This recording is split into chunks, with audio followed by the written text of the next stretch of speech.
Hello sa ating mga viewers, sa ating mga grade 9 learners dyan. If di nyo pa nasasubscribe ang channel ko, gawin mo na at pindutin din ang notification bell na katabi ng subscribe button nang kayo'y aking laging makasama at magabayan sa mga aralin ng math. Okay, sa araw na to ay focus tayo dito sa word problem na to na kung saan ay tatalakayin natin kung paano ito isosolve. Okay, so basahin natin.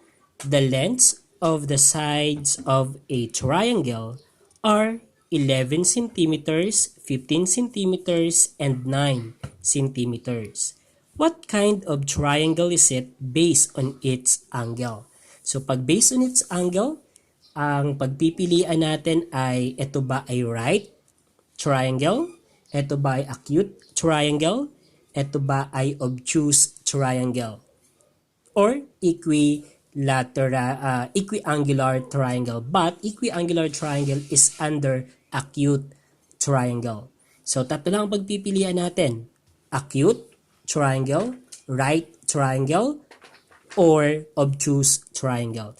Okay, so bago natin to sagutin, paliwanag ko muna etong bagay na to, na ito yung makakatulong sa atin para masagot yung problem na yon. So, galing ito sa Pythagorean relation. So, pag Pythagorean theorem, alam na natin yun, ano? So, pag Pythagorean theorem, so eto siya. If the square of the hypotenuse, which is the longest leg in a right triangle, if it is equal to the sum of the square of the legs, then the triangle is right triangle. So, dito siya galing. Take note na ang ating Pythagorean relation, so yan, ito kapag equal si square of the longest leg or the hypotenuse to the sum of the square of the other two sides, then it is a right triangle. So, dyan natin madidistinguish kung yung given three sides ay nagpapakita na siya ay isang right triangle. Okay, so paano naman natin malalaman kung obtuse or acute? So batay dito, or ito yung naging batayan totally. So meron tayong Pythagorean inequality theorem. So ibig sabihin, inequality, so not equal. So kapag not equal, we could have less than or greater than. Okay, so etong una, tignan nyo. If the square of the longest leg is greater than the sum of the squares of the two remaining sides of the triangle, then the triangle is an obtuse triangle. Okay, so yan ang isa sa titignan natin. So pag nakita natin na ang square ng ating longest leg ay greater than the sum of the square of the remaining two sides of the triangle, then it is an obtuse triangle. Okay? So next, yung pangalawa naman, if the square of the longest leg is less than, so less than naman siya, so less than the sum of the squares of the two remaining sides of the triangle, then the triangle is an acute triangle. So yan ang gagamitin nating batayan para matukoy natin kung right ba, obtuse, or acute triangle yung sagot doon sa question natin kanina. Okay, so balikan natin iyon. Okay. So, ito. So, the length of the side of a triangle are 11, 15, and 9 centimeters. What kind of triangle is it? Based on its angle. So, gagawa muna tayo ng C square blank A square plus B square. Okay. C squares, para malaman natin ang C natin, C is the longest side of the triangle na pinag-uusapan. So alin dito ang pinaka mahaba? 11 ba, 15 ba, or 9? So the answer is 15. So dapat siya ang nandito sa C. So dapat hindi ito ma-interchange sa ibang side. Okay, next naman ay A squared plus B squared. Alin ang A, alin ang B? So dito, kung ito ang longest side, yung 11 saka 9, ang ilalagay natin kay A at B. So pwedeng ma-interchange sila, walang problema doon. Wag lang ma-interchange itong pinakamahabang sides ng triangle. Okay, so gawin natin na nandito si 9 centimeters, dito naman si 11 centimeters. Okay, then i-calculate natin. So 15 square, ibig sabihin yan ay 15 times 15. So 15 times 15, the result is 225. 9 square, ibig sabihin naman yan ay 9 times 9. 9 times 9 ay 81. Okay, next ay 11 square, ibig sabihin ay 11 times 11. So 11 times 11 ay equals kay 121.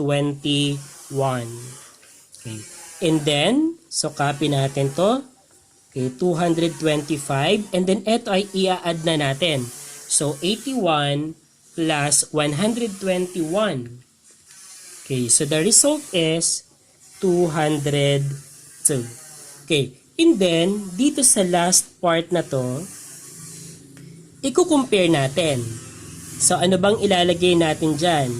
So, yan ba ay less than, equal, or greater than? Kapag less than yan, ibig sabihin acute. Kapag equal, right. Kapag greater than, ibig sabihin obtuse. So again, kapag less than yan, ito ay acute. Kapag equal, that is right triangle. Pag greater than naman, that is obtuse triangle. Okay? So 225 compared to 202. So 225 is greater than, mas mataas, mas malaki kay 202. So therefore, so the final answer is, so therefore, okay, the triangle is an obtuse triangle. Okay? Okay, pagpatuloy natin ang exercises. So, paano naman kapag may ganito tayong problem? So, determine the kind of triangle being described by the given three sides. Okay? So, again, so ito ba ay acute triangle, right triangle, or obtuse triangle? Okay, so tignan natin. Etong number 1, we will have C square, A square, plus B square. Tandaan na ang C ay longest side. So, tignan sa tatlong given sides ang pinakamahaba.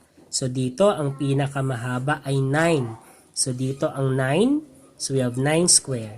Dito naman, yung remaining 2 length of side. So, let's say dito ang 8 centimeters. Dito naman ang 7 centimeters. Okay, and then 9 square, 9 times 9, that is 81. 8 square, 8 times 8, that is 64. And then 7 square, 7 times 7, that is 49. So check natin. So 8 square, 64, 7 square, 49, 9 square, 81.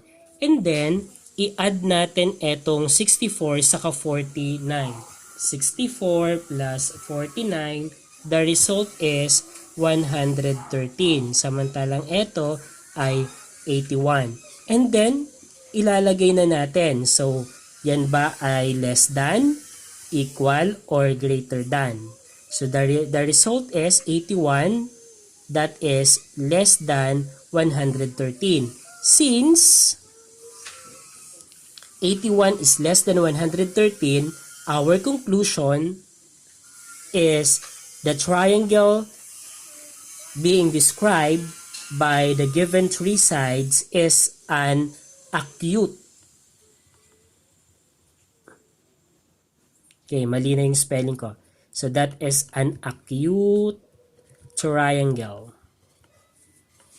Okay, acute triangle. Bakit acute triangle? Kasi less than yung square ng hypotenuse doon sa sum ng square ng dalawang remaining sides. Actually, that is not hypotenuse. That is longest side. Ano po? Since we are determining if it is acute, right, or obtuse. Okay, number 2 tayo. In our number 2, 10 centimeters, 10 centimeters, 15 centimeters. So, ang pinakamataas ay ang 15 centimeters. So, following, so we have c square, a square, plus b square. Ang 15 ay i-replace kay c. So, we have 15. So, 15 square. Ang a natin, so pareho naman sila. So, 10 square plus 10 square. So, 15 square ay, so 15 times 15. So, 15 times 15, that is 225. 10 square ay 100. 10 square ay 100. Pag ina, that is 200. And then we will now compare the 225 to 200. So, is it less than ba, equal, or greater than? The result is greater than. Since 225 is greater than 200, therefore we can conclude that the triangle being described by the given three sides or length of sides ng triangle ay isang obtuse triangle. Okay? So, next naman ay ito. So, the given for number 3 is 5 centimeters, 4 centimeters, and 3 centimeters. So, again, we have the c square, a square, plus b square. Ang c natin ay pinakamahaba. So, ang pinakamahaba ay 5 centimeters. So, ilalagay siya dito. So, 5 square. Then, a square, kahit alin dyan. So, we have 4 cm, so 4 square, and then ang natitira na lang ay yung 3 cm. So, let us now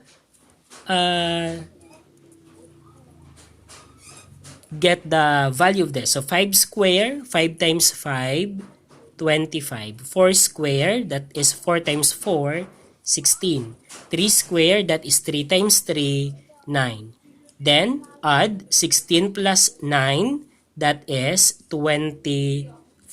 Ito ay 25. Then, ano ang ilalagay natin? Is it less than ba, equal, or greater than? So, the answer is equal. So, since equal ang square ng longest side sa square ng sum, sa sum of the squares of the two remaining sides, ibig sabihin, ang dinidescribe na triangle dito ay isang right triangle.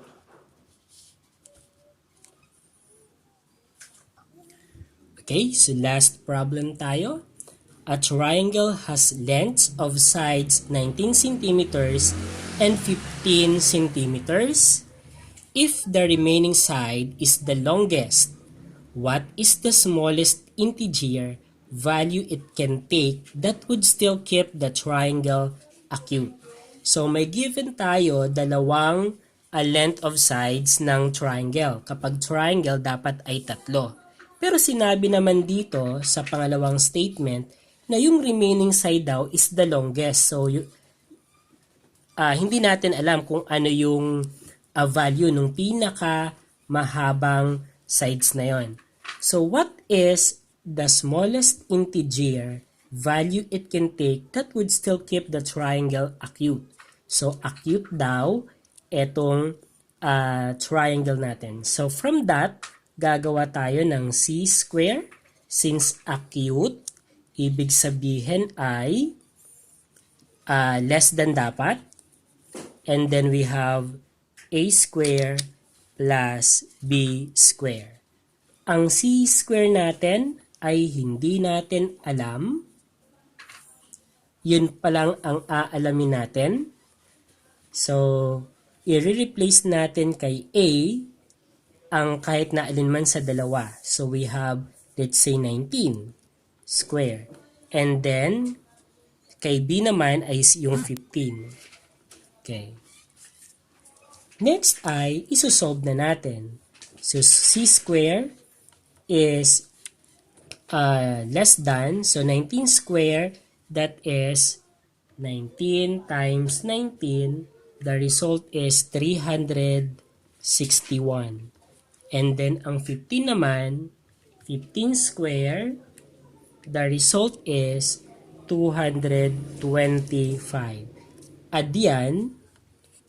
So, 361 plus 225, the result is 586. And then, kukunin natin ang square root. So, magiging c is equal to, so, ang square root nito, so, square root of 586 ay equals kay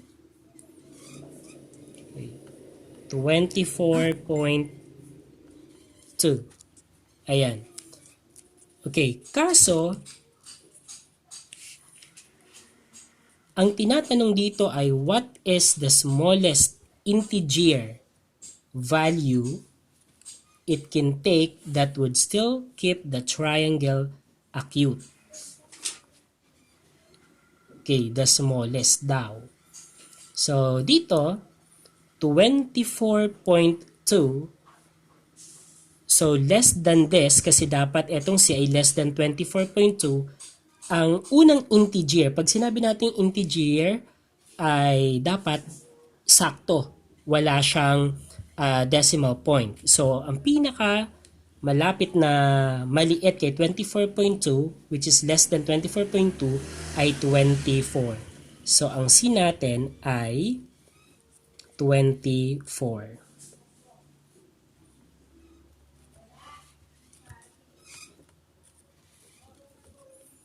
Okay. So, our c must be 24. Okay? So, tignan nga natin.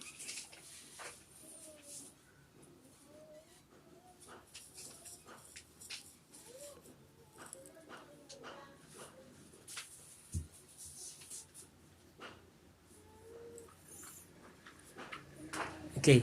Kaso may i-consider pa tayo, no? That would still keep the triangle acute. Kaso smallest, pinakamaliit. So, eto na yung pinaka mataas para maging acute iyon. So, pag ginawa kaya natin tong 23, ganun pa din kaya?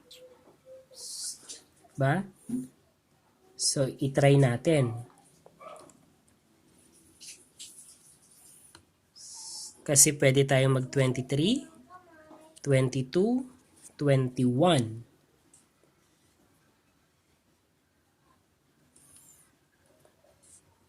20.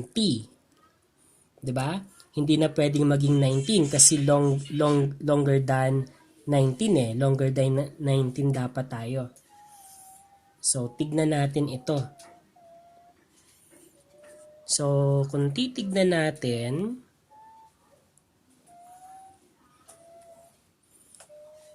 ang range na pwedeng maging value ng C natin ay 24 to 20. So, 24, 23, 22, 21, 20. Kaso ang tinatanong, smallest integer. So, eto ang smallest integer. Ang 24 naman is the biggest integer that can be a value of the third side, the longest side, to make it an acute triangle. Kapag nag-25 na kasi tayo, kapag nag-25 na to, magiging greater than na. So, magiging obtuse na. Ano po? So, itry natin yung 20. So, 20. squares, then blank. So, ang A natin ay 19, and then ang B natin ay 15. Okay, so 20 squared, that is 400, tama ba? So 20 times 20, okay, 400. And then dito naman, ito ay 586. And then squared natin. Okay, square root ng 400 ay 20.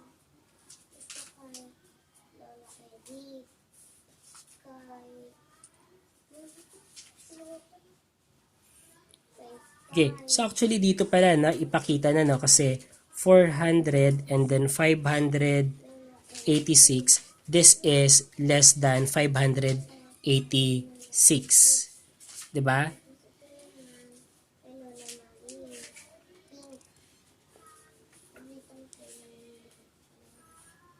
Okay, so that's why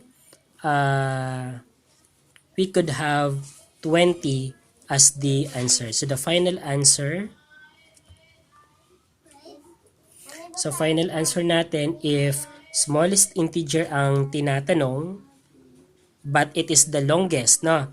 So smallest doon sa mga possible na longest side ay 20. Ang pinaka biggest integer naman, integer value that it can take that would still keep the triangle acute ay yung 24. Ayan. So paano natin nasabi na hanggang 20 lang? Kasi kapag nag-19 tayo, compare doon sa tatlo, hindi na siya ang pinaka mahaba. Ang sinabi na yung makukuha nating sagot ay longest doon sa tatlong sides ng triangle natin. Okay? So sana'y naunawaan, ang final answer natin ay 20.